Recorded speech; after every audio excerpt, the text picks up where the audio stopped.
Hey everybody, welcome back to my channel. So today's video is going to be how I do a fishtail braid, and because my hair is a little bit shorter than normal, I've kind of done it in a different style.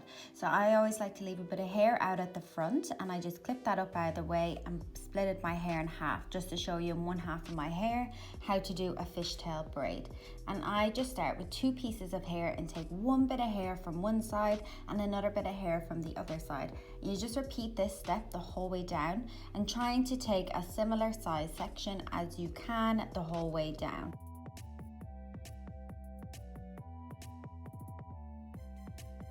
And I just keep repeating the steps the whole way down until I get to the bottom. So it does take a go or two, 1 or 2 goes to kind of get into it and get used to how to do it with your hands, but I find this is the easiest way.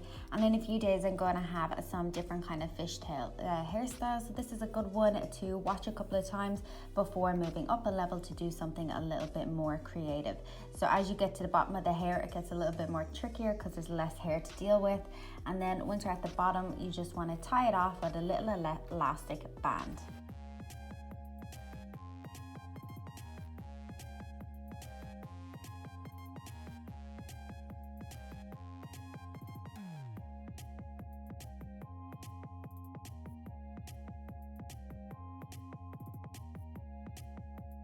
Whatever color you want, and then fluff it out a little to make it look a little fuller and bigger.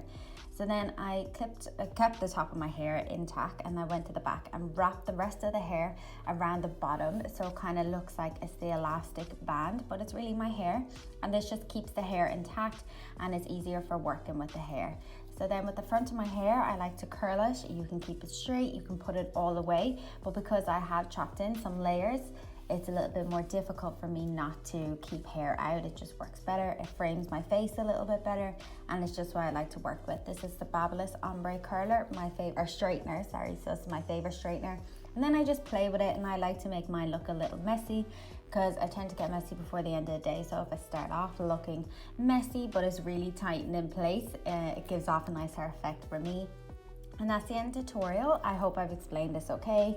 Maybe you need to watch back on it a couple of times and see, but I hope you enjoyed this video.